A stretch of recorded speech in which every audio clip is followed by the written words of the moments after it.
মুসাল্লি ছিলাম না বলে আল্লাহ আমাদের কোথায় দিচ্ছে? জাহান্নামে দিচ্ছে।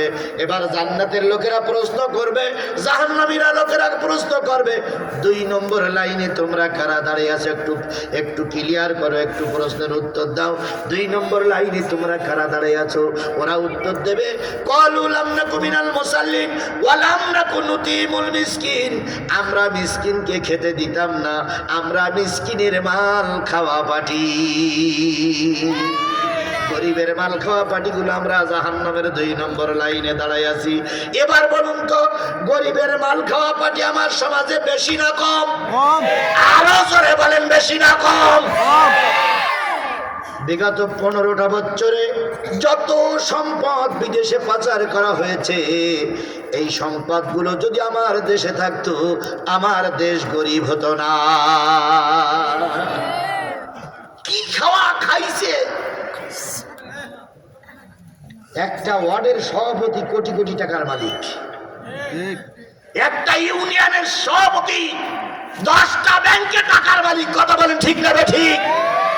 ক্ষমতায় আসার আগে জুতার ফিতে কেনা পয়সা ছিল না। 5 বছর সভাপতি থেকে কোটি কোটি টাকা কামাই করেছে। আমি ওদেরকে বলি, খাইছাও খাও, খাইছাও খাও। সেই টাকাটা বিদেশে না দিয়ে, বিদেশে না পাচার করে যদি দেশে থাকতো, তাহলে দেশের কিছু মানুষের কর্মসংস্থানের ব্যবস্থা হতো না ভাই? হতো। কিন্তু সেগুলো তোরা দেশে রাখিনি, বরং বিদেশে পাঠাই দিয়েছে। পাঠাই দেওয়ার পরে এরাও এখন বিদেশে গেছে। আবার ওনাদের দলের যিনি নেতা, তিনি বলতেছে চিন্তার কোনো কারণ নাই, সীমানায় আসি, চট করে ঢুকে পড়বো। কি করবে? আচ্ছা, শর্ট করে ঢুকে পড়বে আর আমরা সব আঙুল চষবো? জোরে বলেন, আমরা সব আঙুল চষবো? যে ছাত্র জনতা রাজপথে শহীদ হয়ে এই স্বৈরাচারকে পালিয়েছে, সেই ছাত্র জনতা কি মারা গেছে? সেই জনগণ কি মারা গেছে? ওরা চট করে ঢুকে পড়বে আর আমরা আঙুল চষবো। ও শনিবার অনেক আগেই পাল্টে গেছে। আইসো চট করিয়া, আয়না ঘর তোমার জন্যে রাখছি গো সাজায়া। আইসো চট করিয়া, আয়না ঘর তোমার জন্যে রাখছি গো সাজায়া। আমরা রিসিপিশনে বৈশাসি, রিসিপিশনে বৈশাসি, জুতোর মালা লইয়া, আয়না ঘরে তোমার জন্যে রাখছি গো সাজায়া। নির্বিচারে মারছ মানুষ ক্ষমতার লাগিয়া। বলেন বলেন বলেন বলেন, ইডিয়াতদের মারার জন্য এই আওয়ামী লীগ দায়ী। হেফাজতের আলেমদেরকে লাইন টিপাইয়ে গুলি করায় মারার জন্য এই স্বৈরাচার ব্যক্তির বাচ্চারাই দায়ী। আল্লামা সাঈদীর রায়ের পরে 300 লোককে গুলি করার জন্য এরাই দায়ী, এরাই দায়ী, এরাই দায়ী। এই সংস্কার আন্দোলনে 1600 যুবক যুবতী, কৃষক কৃষিনী, তারপরে চাকরিজীবী, ব্যবসায়ী, সাধারণ লোক, ছোট বাচ্চা মারা গেছে 1600। এর জন্য এই স্বৈরাচারেরাই দায়ী। নির্বিচারে মারছ মানুষ ক্ষমতার লাগিয়া, দিন ধর্ম আর মানবতা সব কিছু ভুলিয়া, বুবু সব কিছু ভুলিয়া, তোমার পাপের শাস্তি, পাপের শাস্তি পাইতে হবে, যাইও না ভুলিয়া, আয়না ঘর তোমার জন্য রাখছি গো সাজায়া। ঘুম ভেঙেছে? যদি খেয়াল করো, ঘুম ভাঙাই দেবো ইনশাল্লাহ। 2 নম্বরে দাঁড়ায় আছি এতিমের মাল খাওয়া পাটি। কথা বলেন ঠিক না ঠিক? এতিমের মাল যারা খাবা, গরিবের মাল যাবা খারাপ খাবা, তারাও যাবা কোথায়? আরো জোরে বলেন কোথায়? এবার একটা জিনিস মনে রাখো মুসলমান, তোমার ভোট ছিল একটা, তুমি হাজী সাহেব মেরেছো 70টা। কয়টা ভোট বেশি মেরেছে?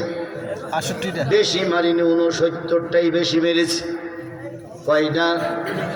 69টা বেশি মেরেছে। তাহলে কয়জনের হক নষ্ট হলো? 69। জোরে বলেন, কয়জনের হক নষ্ট হলো? 69। আল্লাহ রাসূল বলেছেন, লা ঈমানা ইল্লা মা আমানাতাহু। যারা ঈমানদার তারা কখনো পরের আমানত ভঙ্গ করে না। আমার আমানত ভঙ্গ করে 69টা ভোট তুমি বেশি মেরেছো। 69 জন কিয়ামতের দিন তোমার যদি মাফ না করে, আল্লাহর কসম তোমার হাজিগিরি, তোমার মৌলবীগিরি, তোমার হুজুরগিরি দিয়ে মাফ পাওয়া যাবে না। এরকম বেশি ভোট মারা লোক কারা কারা আছেন একটু হাত তোলেন। তোলেন ভাই, সমস্যা নেই। সেইটাই তো বলতেছি আমি, ওরে ভাই রে। এরকম বেশি মারা দল আছে না নাই? এখন আপনার প্রধানমন্ত্রী চলে গেছে, আপনার আমার এই বিপদে ফেলাই রেখে গেছে। কথা বলেন ঠিক না বেঠিক?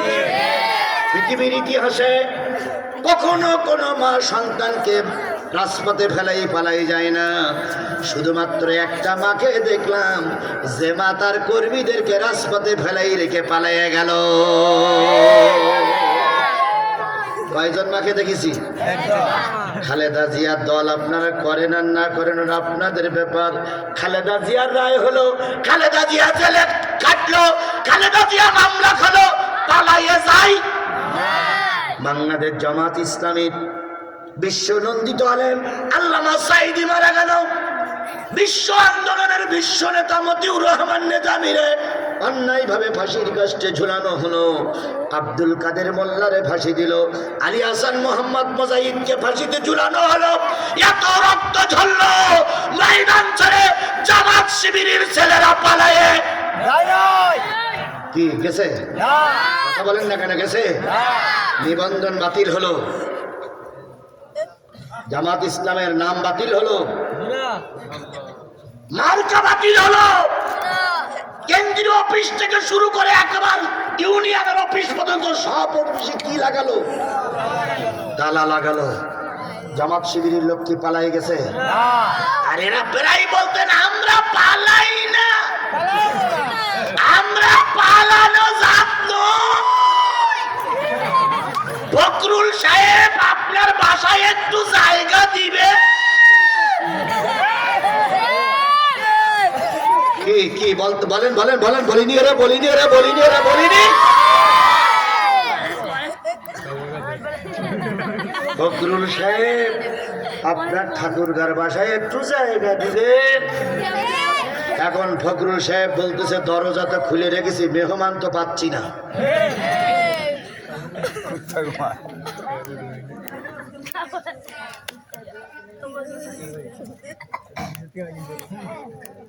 চলবে?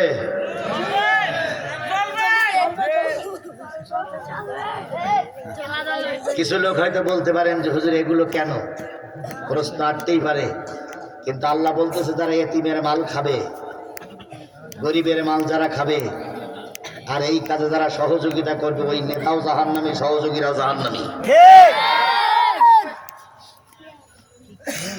যদি মনে করো যে খুব খারাপ লাগতেছে, যখন খাইলে তখন লজ্জা লাগেনি? খুব খারাপ লাগতেছে যখন অন্যায়ভাবে ভোট দিলে তখন লজ্জা করিনি? গণতান্ত্রিক একটা দেশে গণতান্ত্রিক পদ্ধতি বিলুপ্ত করে সম্পূর্ণ গায়ের জোরে যখন ক্ষমতার মসনদে বসেছিল, তখন আজকের কথাগুলো কেন মনে করুনি? এখন খুব লজ্জা করতেছে, খুব খারাপ লাগতেছে। চোরের বাচ্চা চোর, ডাকাতির বাচ্চা ডাকাত। চুরি করলে তাও কিছুটা ক্ষমা করা যায়, এরা ডাকাত, এরা ডাকাত, এরা ডাকাত। সে ডাকাতির কোনো শেষ নাই। কথা বলেন ঠিক না ঠিক? এই জন্য ডাকাতি করেছ, গরম তেল সহ্য করিতেই হইবে। ডাকাত করেছিল, লজ্জা করি না। এখন পুলিশে ধরে পিটাচ্ছে, তা লজ্জা হচ্ছে কেন?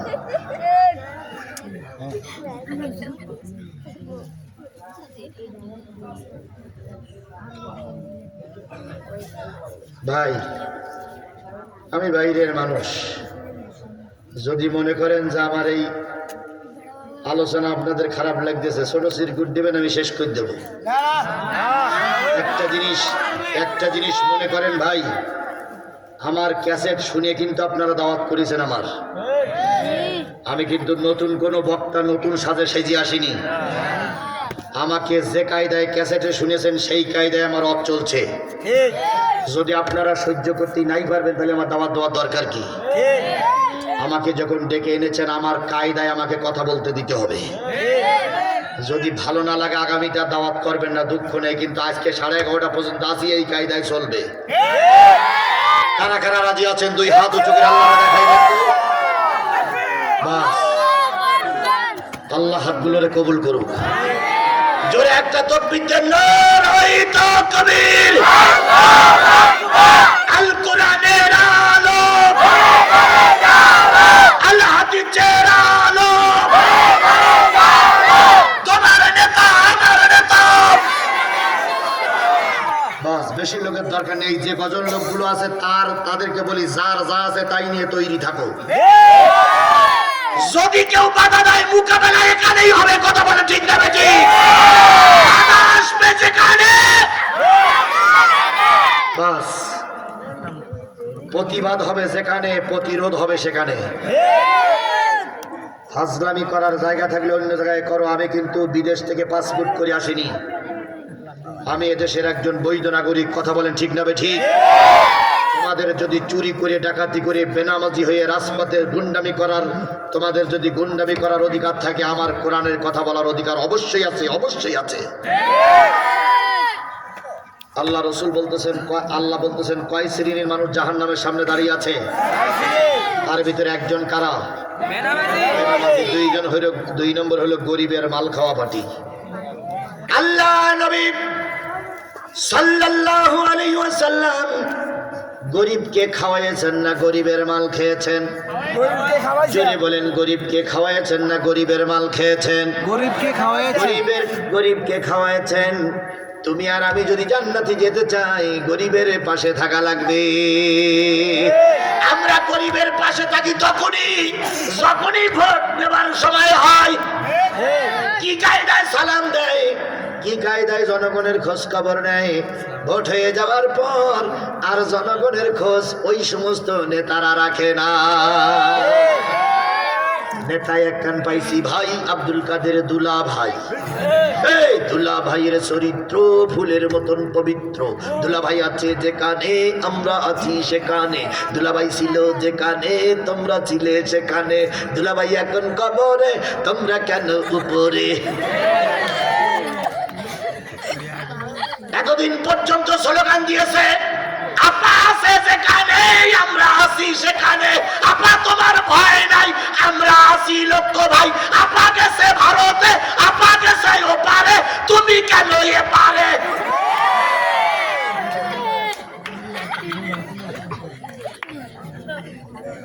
পৃথিবীর ইতিহাস বলে দেয় জালেমরা চিরকাল জুলুমি করে টিকে থাকতে। বাশার আল আসাদ সিরিয়ার আর একজন জালেমের গতকাল কি হয়েছে? পতন হয়েছে। বাপ বেটায় 50 বছর দেশটাকে শাসন করে সর্বশেষে আমাদের নেত্রী যে অবস্থায় পালাই চলে গেছে, ওরাও সেই অবস্থায় পালাই চলে গেছে। এখন বলতেছ আবার আসবে, সাদা কাগজে লিখে নাও, সাদা কাগজে লিখে রাখো, নতুন আমার কাছে সাদা কাগজ নিয়ে যাও। পৃথিবীর ইতিহাস বলে জালেমের একবার পালাই যাওয়ার পর আর কখনো সরকার গঠন করতে পারিনি। পৃথিবীর ইতিহাস বলে জালেমরা পালাই যাওয়ার পর আর সরকার গঠন করতে। আজকে যে জালেমেরা পালিয়েছে, আল্লাহর কসম, ওই জালেমেরা এদেশে আর সরকার গঠন করতে পারবে না। ইতিমধ্যে যারা স্লোগান দিত একটা দুটো শিবির ধর ধৈরা ধৈরা সবাই কর, বলিনি জামাত ধর শিবির ধর ধৈরা ধৈরা নাস্তা কর, আজকে তোমাদের মিটিং মিছিল সবকিছু আল্লাহর পক্ষ থেকে বন্ধ হয়েছে। যুব সংগঠনকে সরকার নিষিদ্ধ করেছে। বাক্যাবুক করো না, খুব তাড়াতাড়ি পুরো সংগঠনকেও নিষিদ্ধ করা হবে। আল্লামা সাঈদীর মৃত্যুর পর আমরা শুধু একটু জানাজা পড়তে চাইছিলাম। ঢাকার বুকে বলেছিলাম আমাদের একটু জানাজা পড়তে সুযোগ করে দেন। ওরা কি দিয়েছিল? জোরে বলুন, ওরা কি দিয়েছিল? সেদিন লক্ষ মানুষ চোখের পানি ফেলাই কেঁদেছিল আর বলেছিল আল্লাহ বিশ্ব নন্দিত আলেমের জানাজারা পড়তে দিল না। আল্লাহ বলল টেনশন করিস না, ওরা তোদের জানাজা পড়তে দেয়নি, আর আমি আল্লাহ বাংলার জমিন ওদের কবর দেওয়া জায়গা দেব না।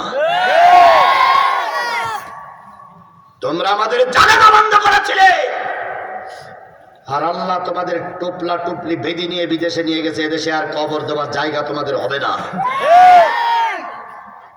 ইতিমধ্যে একজন অগ্নিকুণ্ডে মারা গেছে, তার কবরের জায়গা হয়নি বাংলাদেশে। কি বলে, স্বামীর কবরের ভিতরে ঢুকেছে। আলাদা কোনো কবরের জায়গায় এই সরকার দেয়নি। এই সরকারের বক্তব্য স্বামী গেছে যেখানে ওইটা ফাঁকা আছে, ওকে নেই দাও।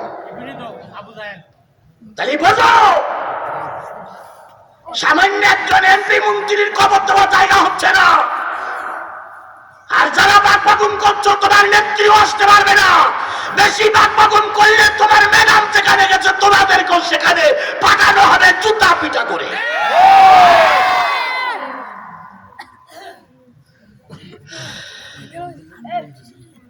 আল্লাহ আমাদের বোঝার তৌফিক দিক। কয় শ্রেণীর মানুষ জাহান্নামী? এক নম্বর হলো বেনামাজি, দুই নম্বরে গরিবের হক নষ্ট করা পার্টি, গরিবের মাল খাওয়া পার্টি, তিন নম্বরে ওয়াকুন্না নাখুদু মাআল খায়দিন।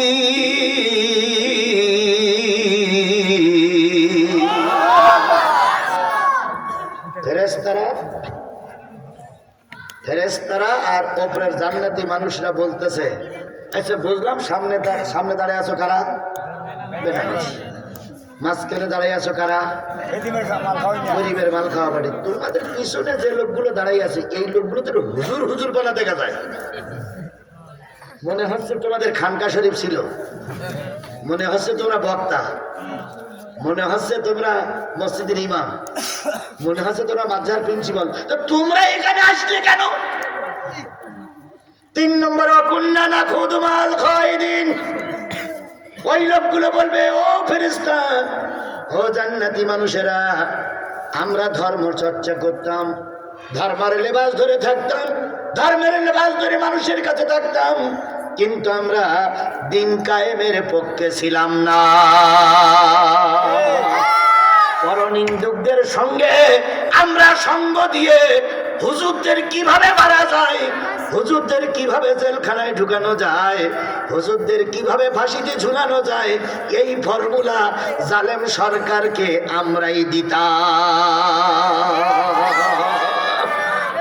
আমরা টুপিওয়ালা, কিন্তু টুপিওয়ালারা আমরা টুপিওয়ালাদের কি ছিলাম? শত্রু ছিলাম। এইরকম টুপিওয়ালাদের শত্রু টুপিওয়ালারা বাংলাদেশে আছে না নাই? আরো জোরে বলেন, আছে না নাই? আল্লামা সাঈদীর বিরুদ্ধে সর্বপ্রথম মামলা হলো তিনি ধর্ম অবমাননা করেছেন। ধর্ম অবমাননার দায়ে তার বিরুদ্ধে মামলা হলো। মাওলানা মতিউর রহমান নিজামীর বিরুদ্ধে মামলা হলো, তিনি ধর্মের অপব্যাখ্যা করেছেন। আর এই মামলাটা করেছিল মাঝভান্ডারির পীর নজিবুল বাশার। এই নজিবুল বাশারের মাথায় টুপি ছিল না? ছিল না? এই নজিবুল বাশারের গায়ে পাঞ্জাবি ছিল না? ছিল না? এরা টুপিওয়ালা মামলা দিচ্ছে আল্লামা সাঈদীর বিরুদ্ধে। আল্লামা সাঈদী নাকি ধর্মের অপব্যাখ্যা করে। এই মামলায় আল্লামা সাঈদী সহ ইসলামী আন্দোলনের সিপাহ সালারদের গ্রেফতার করা হলো। পরে যুদ্ধ অপরাধী মামলা দেওয়া হলো। সেই মামলায় আল্লামা সাঈদী সহ অগণিত নেতা কর্মীদেরকে বিভিন্ন মামলায় ফাঁসি দেওয়া হলো। তাহলে এক হুজুরি শত্রু আর এক হুজুর। পানি গল গড়াইয়া পড়তাছে, বাবা আমায় ডাকতাছে, আইরে মানিক আমার বুকে আয়। বুকের ভিতর আছে প্রাণ, তার ভিতরে মেশিন গান, ভান্ডারি বাবা আমায় পাগল বানাইছে।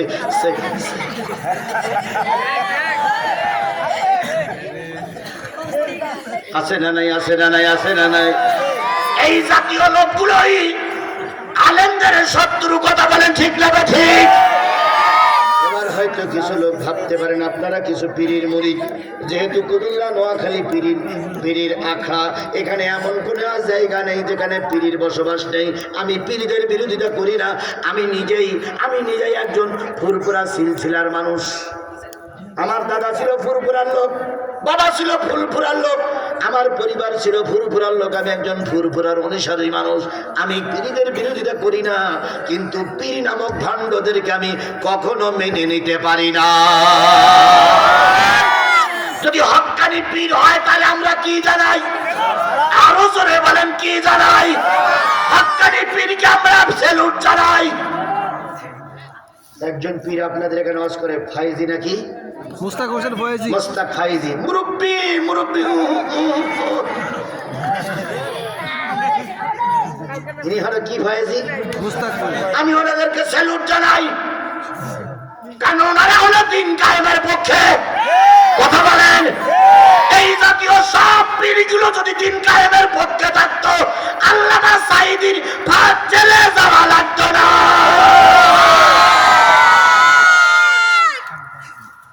তারপরে জব্বার পীর সাহেব নাকি ছিল, আব্দুল জব্বার বাইতুল শরফের পীর সাহেব। তিনি মৃত্যুর আগ পর্যন্ত তিনি অন্ধ হয়ে গেছিলেন, তবু তিনি সাঈদীর মঞ্চে থেকে সভাপতিত্ব করেছেন। এ সমস্ত পীরদের আমরা কি জানাই? আরো জোরে বলেন, কি জানাই? চরমনাই পীর সাহেব তার একটা অঙ্গন থেকে ইসলামী আন্দোলন বাংলাদেশের নামে দিন কায়েমের পক্ষে আন্দোলনের ডাক দিয়েছে। আমরা তাদের কি জানাই? আপনারাও আসুন। কিসে আপনাকে দিন কায়েমের পথে বাধা হচ্ছে? আপনারা বিশ্বাস করুন, গোটা বাংলাদেশ আমার পায়ের তলায়। গতকাল কক্সবাজারে মাহফিল করেছি। আমার গোটা দেশে মাহফিল করে আমার যে আইডিয়া হয়েছে, যে ধারণা এসেছে, আগামী নির্বাচনে যদি সব টুপিওয়ালাগুলো এক থাকে, ইনশাআল্লাহ দেশের জাতীয় সংসদ হবে কোরআনের সংসদ। আগামী নির্বাচনে সব মৌলবীগুলো যদি কোরআনের ছায়াতলে এক থাকে, আগামী বঙ্গভবন হবে কোরআনের বঙ্গভবন, আগামী গণভবন হবে কোরআনের গণভবন। এই গণভবন কোরআনের হওয়ার পথে বাধা একদল হুজুররা, একদল কারা? এরা জেনে বুঝে দিন কায়েমের বিরোধিতা করছে। এবার যান, শাহজালাল পীর সাহেব সলিড না ভেজাল? শাহজালাল রহমতুল্লাহ আলাইহি, সিলেট আপনাদের নিকটে না ভাই? শাহজালালের, সিলেটের শাহজালাল সলিড না ভেজাল? শাহজালাল রহমতুল্লাহ আলাইহি যখন ইয়েমেন থেকে আসলো, এই সিরিয়া থেকে ধর্ম প্রচার করার জন্য যখন শাহজালাল সিলেটে আসলো, এই সিলেটের সরকার একজন ছিলেন হিন্দু মানুষ, নাম কি? গুরু গোবিন্দ ছিল ওই এলাকার রাজা।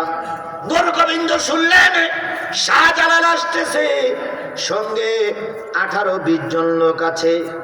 এবার গুরু গোবিন্দ বলল, শাহজালালের কাজটা কি? গুরু গোবিন্দর অনুসারীরা বলল, শাহজালাল এখানে সেদিন প্রচার করবে, ইসলাম প্রচার করবে, আমাদের ক্ষতিটা কি? একবার যদি কালেমাওয়ালা লোক তৈরি হয়, তোমার আর উলুধ্বনি চলবে না।